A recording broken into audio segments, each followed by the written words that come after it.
Mighty Switch Force Collection is a collection comprising of the four main Mighty Switch Force games: Mighty Switch Force, Mighty Switch Force 2, Mighty Switch Force Hyperdrive Edition, and Mighty Switch Force Academy. With this review, I won't be going into as much detail as I would if these were each separate reviews, instead giving a general overview of what I think of aspects of each game, along with the port. I'm playing the Steam release of the game, but the collection will also be available on PS4, Xbox One, and Nintendo Switch for $20 digitally. We'll also be available for purchase the day this video goes up. With all that out of the way, let's get into the games. Mighty Switch Force is a side-scroller action platformer puzzle game where you take on the role of Officer Patricia Wagon. Your goal in the game is to recapture the 5 escaped convicts called the Hooligan Sisters, while also platforming with the aid of your block switching power. There isn't much in terms of the story here, giving you an intro cutscene and the same few ending screens after level completion. Half of the gameplay is very akin to the Mega Man games, with Patricia jumping and shooting her way through levels that are made up of tight platforming and increasingly difficult puzzles. Half of the main draw of the game is in the very title, where Patricia has the power to switch certain blocks in and out of existence for aid in making her way to other areas, or for taking out enemies, thanks to the abilities given to her via her siren helmet. On the shooting side of things, a lot of the enemies went down in a single shot, and the ones that didn't were typically used to solve puzzles. Enemy variety wasn't huge, but I also wasn't really all that bothered by the limited bestiary, since each were distinct enough to themselves and served their purpose. The Hooligan Sisters themselves aren't a threat in the slightest, simply standing still due to their ball and chain, waiting for you to collect them so you can move on to the next sister. Once you have collected all 5 hiding sisters in the stage, you'll make your way back to a predetermined point and hop into the exit via your teammate General Gendarmer. One of the bigger problems that came up later in the game was how the live system was handled. You were given 3 hearts in each level that you were of course able to replenish via health pickups. The problem comes with how the level restarts work, as you are given checkpoints in the level via touching Ugly Twitching Dog, but if you lose all 3 hearts, you're kicked back to the level select screen. Now, on the earlier levels before level 13, this would be absolutely fine, since most levels only took a couple of minutes at most to beat. Then level 13 and on, the levels got harder and harder, and the last main level, which was level 16, even after 2.5 hours, I still couldn't beat it. Each time I'd get around 9 or so minutes in, only to be messed up by the wonky hit detection, which I'll talk about here in a minute, and have to restart the entire level from the very beginning. The game is usually fairly clever and fair with how its puzzles are laid out. It feels like it needs to become a near impossible test of reflexes and memorization, and the last level was just flat out not fun. This didn't ruin the rest of my enjoyment that I got from the game, but seeing as I have yet to beat level 16, I can only fear how hard the bonus 5 extra difficult levels that you unlock after level 16 really are. It's really cool that they include the 5 extra challenge update levels here though, as this is the definitive version of the game it seems. Speaking of the wonky hit detection, the hitboxes felt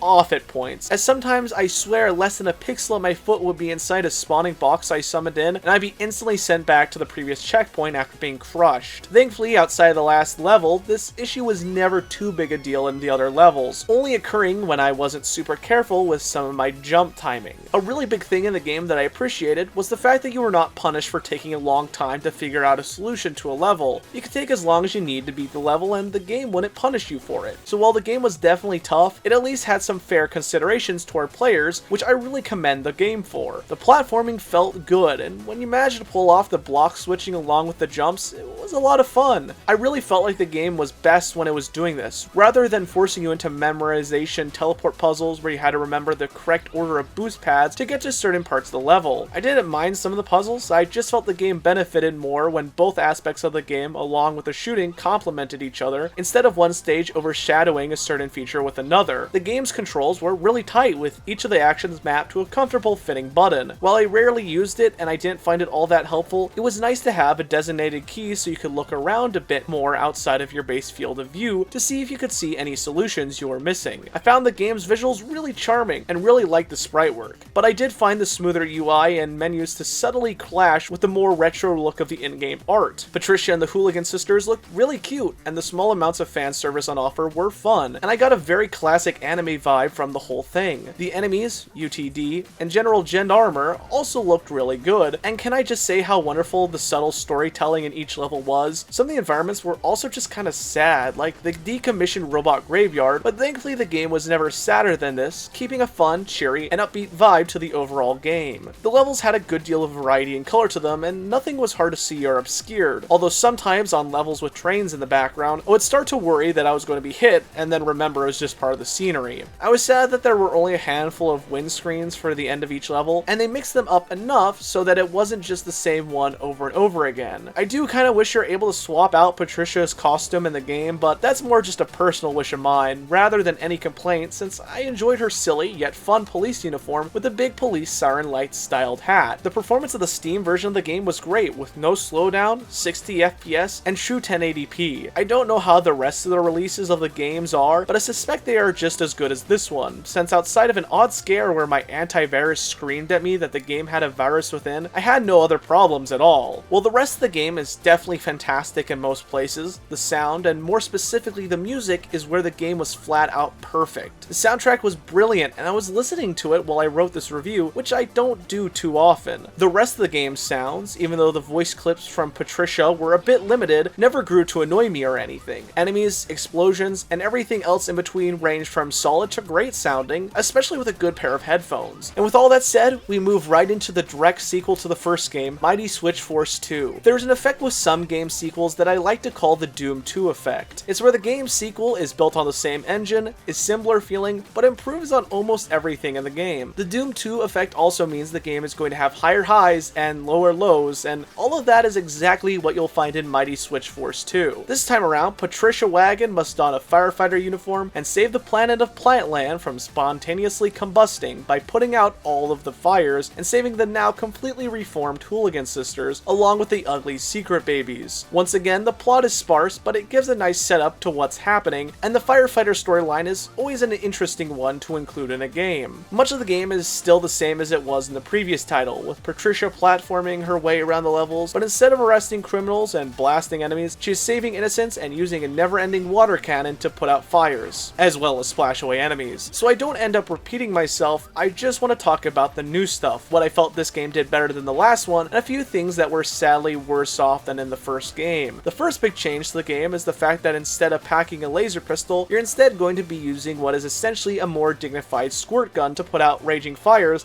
and battle enemies. I actually ended up finding I preferred the water gun more than I did the laser, mainly because I could hold down the water and get different arcs, meaning I could hit enemies in different areas, where with the gun I could only hit what was in front of me. The new puzzles that come with the squirt gun are alright, and a nice change up from the returning puzzles from the first game. I also like the fact that a few of the new enemies were made to work around the water cannon. Unfortunately, however, the problems with platforming from later levels in the last game also transfer over to this one, and are in some cases more frustrating since the levels get to that bit of an unfun point a bit earlier than they did in Mighty Switch Force 1. Now, along with saving the good Hooligan Sisters, you'll also have the option of collecting and saving the bonus objective of the ugly secret babies. When you do, you kick them off screen, and the first time this happened, I actually started to cry laughing. Thankfully, the babies aren't required to beat the level, as some of them are harder to get, and in the end, I only got the ones that I didn't have to risk restarting the level for. The game overall looked even nicer than the first one, and even with the fact that the game's colors revolved around the color red, there was still a lot of variety to the environments and lots of color to be seen. I love the fact that Patricia got a new firefighter costume, and I actually prefer it to her blue police uniform. The Hooligan Sisters each have a very distinct personality to them here. Not to say that their sprites weren't unique in the first game, I just prefer the completely unique looks to their characters here. There was a bunch of new firefighter themed level end cards, and while there were still some repeats here and there in terms of illustrations, there were a few more than last time, and were also a lot more fun and fan servicey, and I really appreciated how silly and charming the art on display was. Another nice little detail is that if you splashed the Hooligan Sisters, each of them would react appropriately to getting wet. The fact that they chose to include this makes me really happy, honestly. If you thought the music in the first game was great, then you're gonna love some of the tracks in Mighty Switch Force 2 even more. Although some of the more electronic and techno music may not be to everyone's taste, the soundtrack was still very ear-pleasing. The new voice lines for Patricia are also really cute. Next is Mighty Switch Force Hyperdrive Edition, and this is a really nice addition to the collection. But sadly, I can't say too much about this full HD semi-remake of the first game, outside of there being a whole bunch of new levels later on, and the incredibly crisp and lovely new artwork for all the game's characters and locations. If you're expecting new music or artwork for the end level cards, that isn't here. The addition of being able to switch from new Patricia to the old pixel art Patricia is really cool, and while it isn't a different costume, I still appreciate the choice. With this being an HD redo, the first 16 levels are still the same as the original, and to save my myself some time, I played through the first handful of levels to get a feeling of if anything was changed, and then decided to move on to the next game. I will definitely be covering this one down the line fully, but as it stands, reviewing it along with the original counterpart, all the same comments on both the positives and negatives I said stay true. And last but not least is the very fun and addicting Mighty Switch Force Academy, which is a more multiplayer focused entry in the series. It doesn't change too much up from the usual formula outside of having the screen pulled out all the way so you can see all the stage, and having the ability to teleport between the top and bottom and sides if you reach an open edge of it. The new multiplayer stuff would be cool, but I sadly don't have anyone to play it with, but I would imagine it's a lot of fun. Thankfully, there is the option to play the game by yourself, but sadly the level designs don't change too much in appearance, sticking with the computer VR grid layout for the theme. The intro cutscene to the game with Patricia and the other girls going to the police academy was really cute, even if it was a bit confusing on how the game starts in my opinion. The only major issue I have with the academy is the fact that sometimes I would lose where Patricia went on screen, but I guess it's a small loss when I actually have the ability to see all of the obstacles in my path. Outside of some new dialogue by Patricia, the music is just mildly remixed tunes from the other games, which I can't complain about good music, but I feel as some of the more techno beat music from the second game would fit in line here better with the techno theme of the game. With all that said,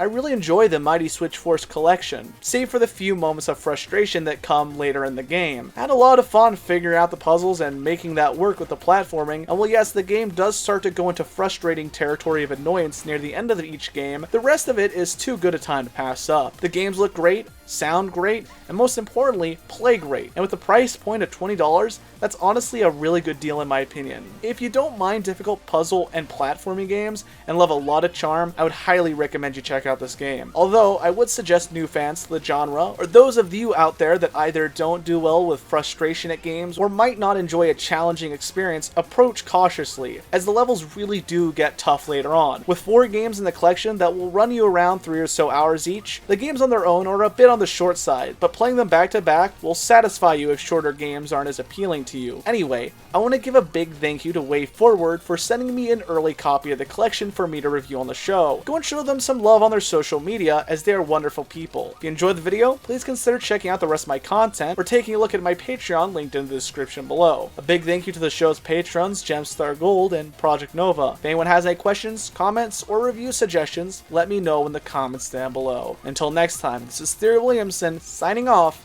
until the next video. See you guys!